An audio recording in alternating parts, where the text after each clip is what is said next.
श्री रामकृष्ण वचनामृत। श्री रामकृष्ण का ईश्वर आवेश, उनके मुख से ईश्वर वाणी। श्री रामकृष्ण समाधि मग्न हैं, अपनी छोटी खाट पर बैठे हुए हैं। चारों ओर भक्तगण बैठे हैं। श्री अधर सेन कुछ मित्रों के साथ आए हैं। अधर डिप्टी मजिस्ट्रेट हैं। इन्होंने श्री रामकृष्ण को पहले एक बार देखा है, आज दूसरी बार देख रहे हैं। इनकी उम्र लगभग 29-30 वर्ष की होगी। इनके मित्र शारदाचरण को मृत पुत्र का शोक है। ये स्कूलों के डिप्टी इंस्पेक्टर रह चुके हैं, अब पेंशन ले ली है। साधन भजन पहले से ही कर रहे हैं। बड़े लड़के का देहांत हो जाने से किसी तरह मन को सांत्वना नहीं मिलती, इसीलिए अधर उन्हें श्री रामकृष्ण के पास ले आए हैं। बहुत दिनों से अधर स्वयं भी श्री रामकृष्ण को देखना चाहते थे। श्री रामकृष्ण की समाधि छूटी। आंखें खोलकर आपने देखा, कमरे भर के लोग आपकी ओर ताक रहे हैं। उस समय आप अपने आप कुछ कहने लगे। क्या श्री रामकृष्ण के मुंह से ईश्वर स्वयं उपदेश दे रहे हैं? श्री रामकृष्ण: कभी कभी विषयी मनुष्यों में ज्ञान का उन्मेष होता है, वह दीपशिखा की तरह दीख पड़ता है। नहीं, सूर्य की किरण की तरह।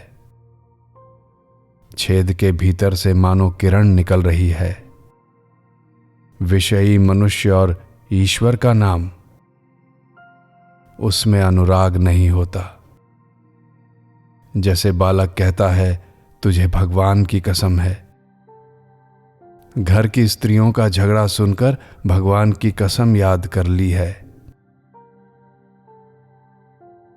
विषयी मनुष्यों में निष्ठा नहीं होती।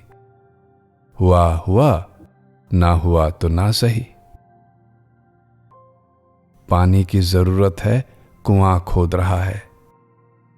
खोदते खोदते जैसे ही कंकड़ निकला कि बस छोड़ दी वो जगह, दूसरी जगह खोदने लगा। लो, वहां भी बालू ही बालू निकलती है, बस वहां से भी अलग हुआ। जहां खोदना आरंभ किया है, वहीं जब खोदता रहे तभी तो पानी मिलेगा। जीव जैसे कर्म करता है, वैसे ही फल भी पाता है। इसीलिए गाने में कहा है, मां श्यामा दोष किसी का नहीं, मैं अपने ही हाथों खोदे हुए कुएं के पानी में डूब रहा हूं। मैं और मेरा अज्ञान है। विचार तो करो, देखोगे जिसे मैं कह रहे हो वह आत्मा के अतिरिक्त और कुछ नहीं है। विचार करो, तुम शरीर हो या हाड़ हो या मांस या कुछ और, तब देखोगे तुम कुछ नहीं हो, तुम्हारी कोई उपाधि नहीं। तब कहोगे मैंने कुछ भी नहीं किया, मेरे न दोष हैं, न गुण, न पाप, न पुण्य। यह सोना है और यह पीतल, ऐसे विचार को अज्ञान कहते हैं। और सब कुछ सोना है, इसे ज्ञान। ईश्वर दर्शन होने पर विचार बंद हो जाता है। फिर ऐसा भी है कि कोई ईश्वर लाभ करके भी विचार करता है, कोई भक्ति लेकर रहता है, उनका गुणगान करता है। बच्चा तभी तक रोता है जब तक उसे माता का दूध पीने को नहीं मिलता। मिला कि रोना बंद हो गया, तब आनंद पूर्वक पीता रहता है। परंतु एक बात है, कभी कभी वह दूध पीते पीते खेलता भी है और आनंद से किलकारियां भरता है। वे ही सब कुछ हुए हैं, परंतु मनुष्य में उनका प्रकाश अधिक है। जहां शुद्ध सत्व बालकों सा स्वभाव है कि कभी हंसता है, कभी रोता है, कभी नाचता है, कभी गाता है। वहां वे प्रत्यक्ष भाव से रहते हैं। श्री रामकृष्ण अधर का कुशल समाचार ले रहे हैं। अधर ने अपने मित्र के पुत्र शोक का हाल कहा। श्री रामकृष्ण अपने ही भाव में गाने लगे। भावार्थ: जीव, समर के लिए तैयार हो जाओ। रण के वेश में काल तुम्हारे घर में घुस रहा है। भक्ति रथ पर चढ़कर ज्ञान तूण लेकर रसना धनुष में प्रेम गुण लगा। ब्रह्ममयी में नाम रूपी ब्रह्मास्त्र का संधान करो। लड़ाई के लिए एक युक्ति और है। तुम्हें रथ रथी की आवश्यकता न होगी यदि भागीरथी के तट पर तुम्हारी यह लड़ाई हो। क्या करोगे? इस काल के लिए तैयार हो जाओ। काल घर में घुस रहा है। उनका नाम रूपी अस्त्र लेकर लड़ना होगा। कर्ता वे ही हैं। मैं कहता हूं, जैसा कराते हो वैसा ही करता हूं। जैसा कहाते हो वैसा ही कहता हूं। मैं यंत्र हूं, तुम यंत्री। मैं घर हूं, तुम घर के मालिक। मैं गाड़ी हूं, तुम इंजीनियर। आम मुख्तार उन्हीं को बनाओ। काम का भार अच्छे आदमी को देने से कभी अमंगल नहीं होता। उनकी जो इच्छा हो करे। शोक भला क्यों नहीं होगा? आत्मज है ना। रावण मरा तो लक्ष्मण दौड़े हुए गए। देखा, उसके हाड़ों में ऐसी जगह नहीं थी जहां छेद ना रहे हों। लौटकर राम से बोले, भाई, आपके बाणों की बड़ी महिमा है। रावण की देह में ऐसी जगह नहीं है जहां छेद ना हो। राम बोले, हाड़ के भीतर वाले छेद हमारे बाणों के नहीं हैं। मारे शोक के उसके हाड़ जर्जर हो गए हैं। वे छेद शोक के ही चिन्ह हैं। परंतु है यह सब अनित्य। घर, परिवार, संतान सब 2 दिन के लिए है। ताड़ का पेड़ ही सत्य है। 1-2 फल गिर जाते हैं, इसके लिए दुख क्यों? ईश्वर 3 काम करते हैं: सृष्टि, स्थिति और प्रलय। मृत्यु है ही। प्रलय के समय सब ध्वंस हो जाएगा, कुछ भी ना रह जाएगा। मां केवल सृष्टि के बीज बीन कर रख देंगी। फिर नई सृष्टि होने के समय उन्हें निकालेंगी। घर की स्त्रियों के जैसे हांडी रहती है जिसमें वे खीरे कोहड़े के बीज, समुद्र फेन, नील का डला आदि छोटी छोटी पोटलियों में बांध कर रख देती हैं। सब हंसने लगते हैं। अधर को उपदेश। श्री रामकृष्ण अधर के साथ अपने कमरे के उत्तरी ओर के बरामदे में खड़े होकर बातचीत कर रहे हैं। श्री रामकृष्ण अधर से, तुम डिप्टी हो। यह पद भी ईश्वर के ही अनुग्रह से मिला है। उन्हें न भूलना। समझना, सबको एक ही रास्ते से जाना है। यहां सिर्फ 2 दिन के लिए आना हुआ है। संसार कर्म भूमि है। यहां कर्म करने के लिए आना हुआ है। जैसे देहात में घर है और कलकत्ते में काम करने के लिए आया जाता है। कुछ काम करना आवश्यक है। यह साधन है। जल्दी जल्दी सब काम समाप्त कर लेना चाहिए। जब सुनार सोना गलाते हैं तब धौंकनी, पंखा, फूंकनी आदि से हवा करते हैं जिससे आग तेज हो और सोना गल जाए। सोना गल जाता है तब कहते हैं, चिलम भरो। अब तक पसीने पसीने हो रहे थे, पर काम करके ही तंबाकू पिएंगे। पूरी जिद चाहिए, साधना तभी होती है। दृढ़ प्रतिज्ञा होनी चाहिए। उनके नाम बीज में बड़ी शक्ति है। वह अविद्या का नाश करती है। बीज कितना कोमल है और अंकुर भी कितना नरम होता है, परंतु मिट्टी कैसी ही कड़ी क्यों न हो, वह उसे पार कर ही जाता है। मिट्टी फट जाती है। कामिनी कांचन के भीतर रहने से वे मन को खींच लेते हैं। सावधानी से रहना चाहिए। त्यागियों के लिए विशेष भय की बात नहीं। यथार्थ त्यागी कामिनी कांचन से अलग रहता है। साधना के बल से सदा ईश्वर पर मन रखा जा सकता है। जो यथार्थ त्यागी हैं, वे सर्वदा ईश्वर पर मन रख सकते हैं। वे मधुमक्खी की तरह केवल फूल पर बैठते हैं, मधु ही पीते हैं।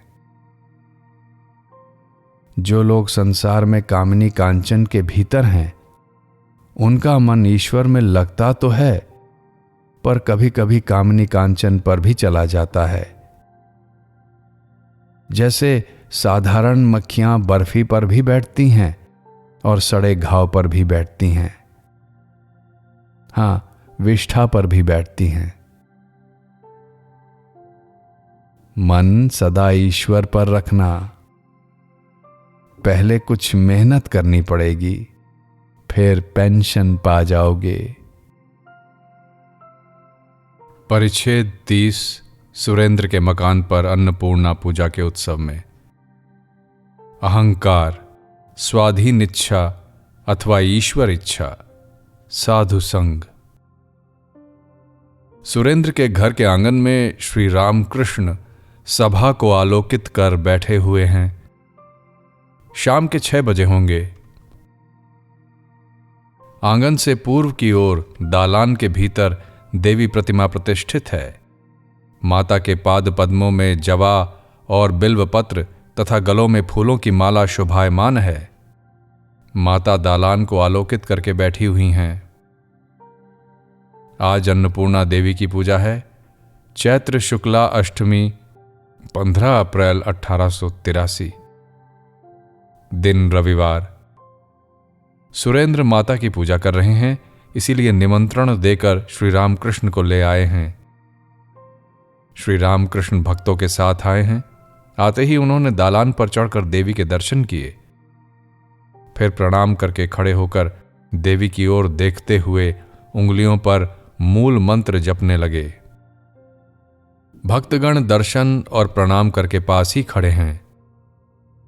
श्री रामकृष्ण भक्तों के साथ आंगन में आए। आंगन में दरी पर साफ चद्दर बिछी है। उस पर कुछ तकिए रखे हुए हैं। एक और मृदंग करताल लेकर कुछ वैष्णव बैठे हुए हैं। संकीर्तन होगा। भक्तगण श्री रामकृष्ण को घेर कर बैठ गए। लोग श्री रामकृष्ण को एक तकिए के पास ले जाकर बैठाने लगे, परंतु वे तकिया हटाकर बैठे। श्री रामकृष्ण भक्तों से कहते हैं, तकिए के सहारे बैठना।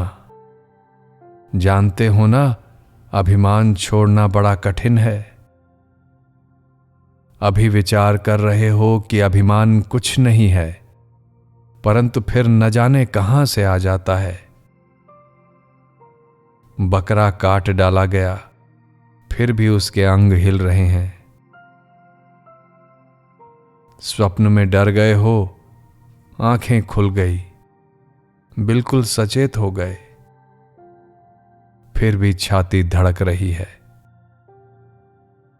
अभिमान ठीक ऐसा ही है। हटा देने पर भी न जाने कहां से आ जाता है। बस आदमी मुंह फुलाकर कहने लगता है, मेरा आदर नहीं किया।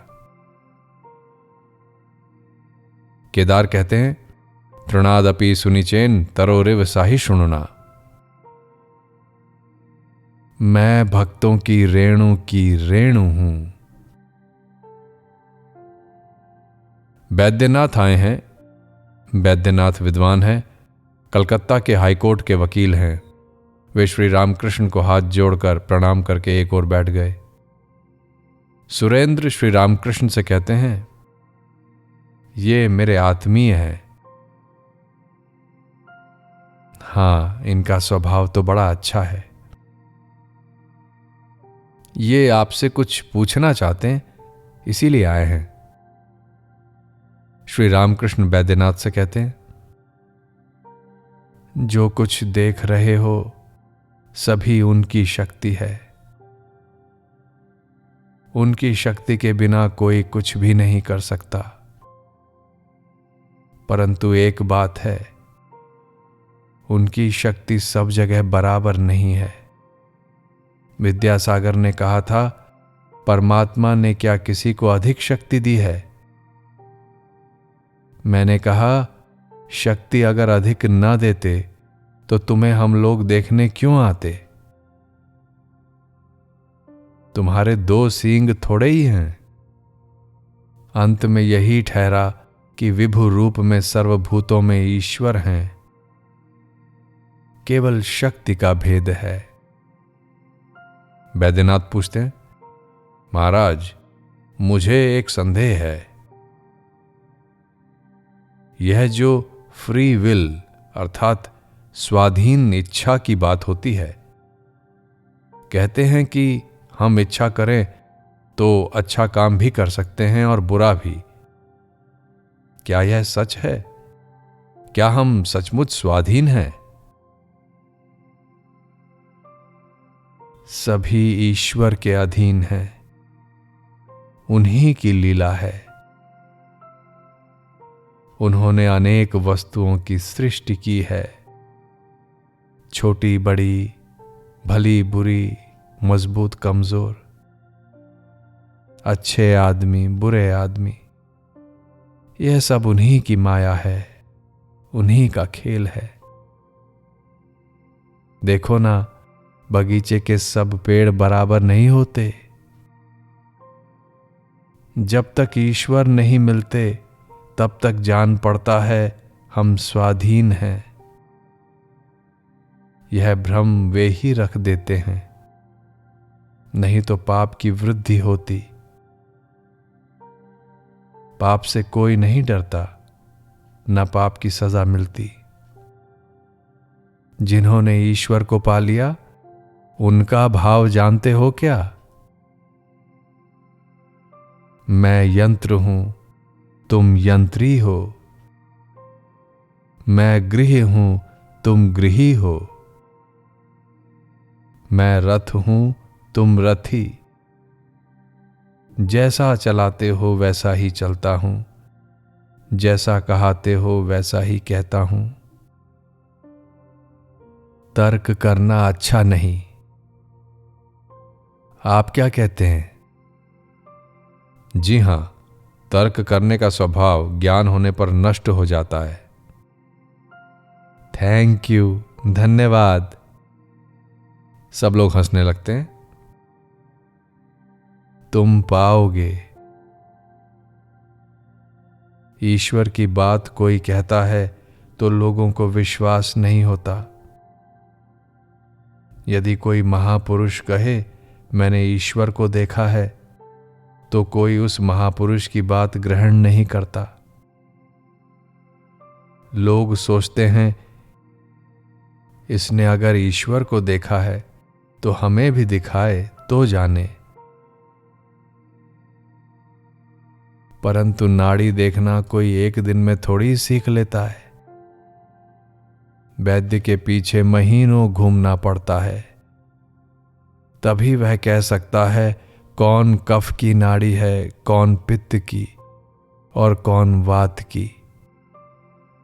नाड़ी देखना जिनका पेशा है उनका संग करना चाहिए।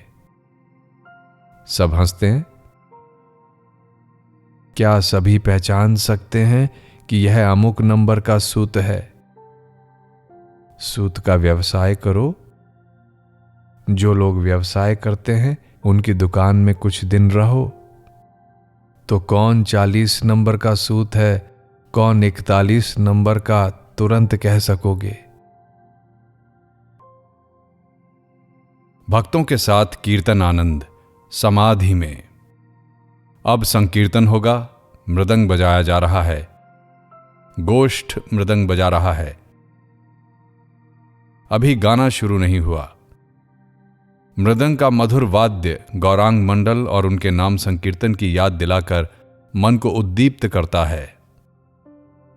श्री रामकृष्ण भाव में मग्न हो रहे हैं। रह रहकर मृदंग वादक पर दृष्टि डालकर कह रहे हैं, आहा, मुझे रोमांच हो रहा है।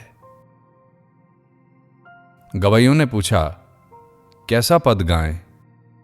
श्री रामकृष्ण ने विनीत भाव से कहा, जरा गौरांग के कीर्तन गाओ। कीर्तन आरंभ हो गया। पहले गौर चंद्रिका होगी, फिर दूसरे गाने। कीर्तन में गौरांग के रूप का वर्णन हो रहा है। कीर्तन गवैये अंतरों में चुन चुन कर अच्छे पद जोड़ते हुए गा रहे हैं। सखी मैंने पूर्ण चंद्र देखा, न ह्रास है न मृगांक, हृदय को आलोकित करता है। गवैयों ने फिर गाया, कोटि चंद्र के अमृत से उसका मुख धुला हुआ है। श्री रामकृष्ण यह सुनते ही सुनते समाधि मग्न हो गए।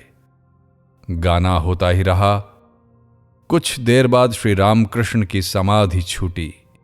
वे भाव में मग्न होकर एकाएक उठकर खड़े हो गए तथा प्रेमोन्मत्त गोपिकाओं की तरह श्री कृष्ण के रूप का वर्णन करते हुए कीर्तन गवैयों के साथ साथ गाने लगे।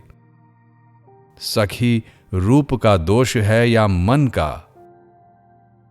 दूसरों को देखती हुई तीनों लोक में श्याम ही श्याम देखती हूं। श्री रामकृष्ण नाचते हुए गा रहे हैं। भक्तगण निर्वाक होकर देख रहे हैं। गवैये फिर गा रहे हैं, गोपिका की उक्ति, बंसी री तू अब न बज, क्या तुझे नींद भी नहीं आती?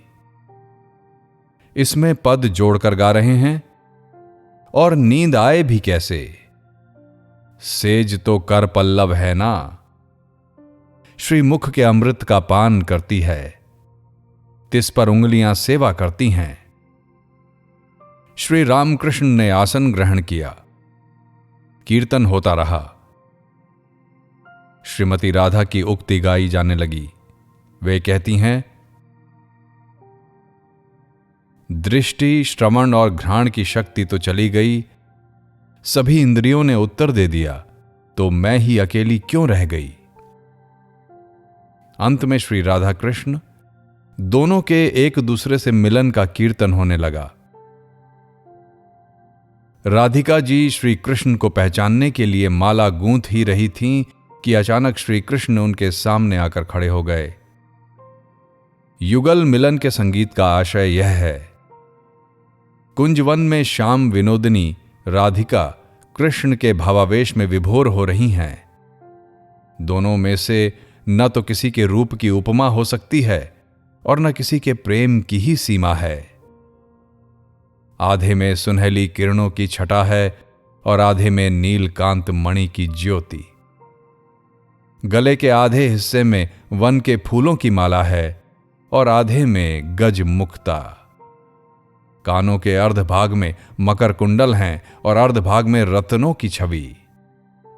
अर्धल लाट में चंद्रोदय हो रहा है और आधे में सूर्योदय।